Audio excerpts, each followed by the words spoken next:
Today, we're looking at a green ink by KWZ Midnight Green. Now, as always, there's timestamps down below so you can skip around, but if you've got the time, I'd appreciate you checking out the entire video. There's also, down in the description, a link to the green playlist if you're interested in other green inks. For those of you that are back, welcome back, and for those that are new, hi, I'm Adam, and I'm an ink guy. I get inks, test them, and share the results with you. Now, we standardized the first of the writing samples by always doing them on Clairfontaine, Tomoe River, and Rhodia paper. Let's take a look at the first one, 90 GSM, Clairfontaine.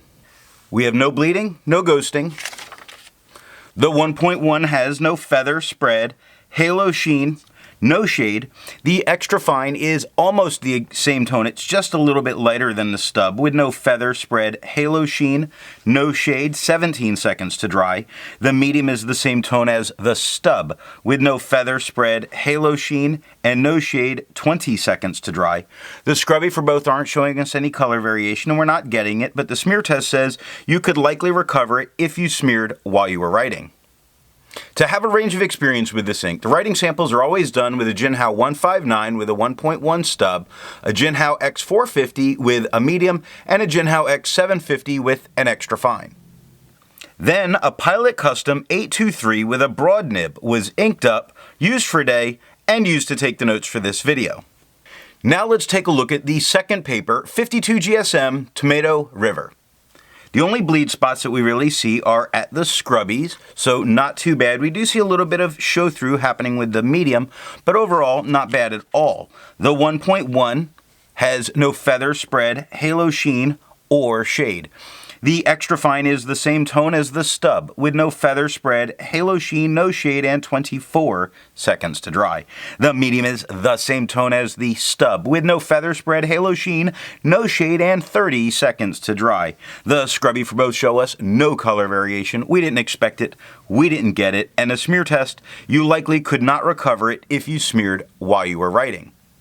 I agree with Vita. There's a lot to learn by doing multiple chromatographies. The one on the left is done the way it's supposed to be done. A line of ink is put down, and then it's put into water for 10 to 15 seconds. And this is where it's very interesting because it's called Midnight Green, but I didn't see really anything green about this ink. And the chromatography really shows why. We see this brown that's pushing its way up, but across the top of this one, you see a great deal of a dark blue there, which... why they call it Midnight Green, I don't know. The one on the right is let dry for 10 minutes before it's dunked in the water, and we really don't see any difference between them, which means I'm not expecting any kind of resistance from this ink. The last standard paper is 80 GSM Rhodia dot pad. The only bleed spots that we see are at the scrubby, not a big deal. Other than that, no bleeding, no ghosting. The 1.1 has no feather, spread, halo sheen, or shade. The extra fine is a little bit lighter than the stub with no feather, spread, halo sheen, no shade, and 19 seconds to dry. Medium is the same tone as the stub with no feather, spread, halo sheen, or shade, and 23 seconds to dry. Scrubby for both shows no color variation because there is none. And the smear test, I am not sure if it's coming through on camera, but to my eye, I do see some of this where I think you could recover it if you smeared while you were writing. Resistance tests are done to see how this ink can be expected to perform on the page, and more importantly, how hard it may be to clean from your pen. The smear is allowed to dry for 3 days before testing it. And this is about where I do see some of the green looking at this swatch. It's a very dark green here, which is pretty interesting considering that chromatography and what the writing looks like. Alright, looking at the highlighter, it does appear to get just a little bit woolly, but overall it's doing really well and would make me feel safe using it in a note-taking situation if I wanted to go back and highlight. Water is reactivating and lifting most of this ink up off the paper. Pen flesh does a bit more than water does. You start to see some of the white of the paper coming through, although it did only take water to get this out of my pen. And the 1/3 bleach solution is completely obliterating it. But you're not going to need bleach solution. The next writing sample is done on life paper. We have no bleeding, no ghosting. The 1.1 has no feather spread, halo sheen, or shade. The extra fine is a bit lighter than the stub with no feather spread, halo sheen, no shade, and 16 seconds to dry.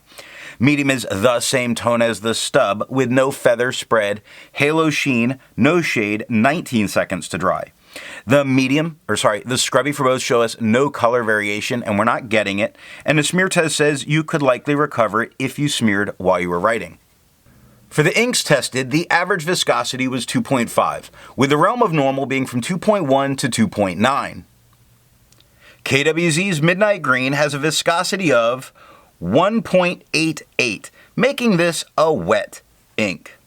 If you're interested in how the viscosity is tested or how that bell curve's made, there's a link to that video down in the description. Now, let's take a look at Levenger paper. We have no bleeding, no ghosting.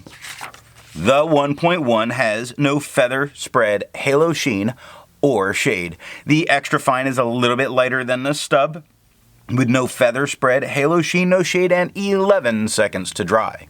Medium is the same tone as the stub, with no feather spread, halo sheen, no shade, 12 seconds to dry. Scrubby for both show us no color variation. We didn't expect it, we don't get it, and a smear test, you could likely recover it if you smeared while you were writing. For the inks tested, the average dry time was 17 seconds, with the realm of normal being from 13 to 21 seconds. KWZ's Midnight Green has a dry time of 22 seconds, making it take just a little bit longer than normal. The last writing sample is done on Franklin Christoph paper. We have no bleeding, no ghosting. The 1.1 has no feather spread, halo sheen, or shade. The extra fine is a bit lighter than the stub, with no feather spread, halo sheen, no shade, 10 seconds to dry.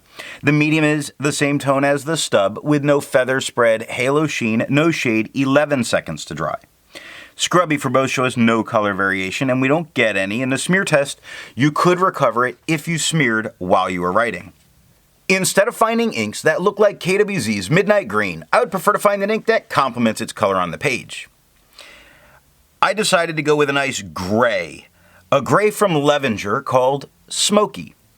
Now, if you'd prefer a different complement color, then down in the description are links to all of those playlists. So what do I think of KWZ's Midnight Green? There's not a lot of color variation with this ink and almost no shading.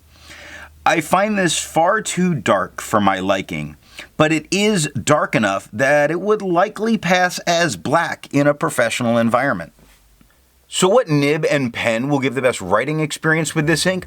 It's such a consistent performer that the color has very little change depending on what pen it's put into. So I don't see it as making a big difference. This one's going to be a dealer's choice. I hope you got something out of this video, and tomorrow we're going to take a look at Roher & Klinger's Document Dark Blue.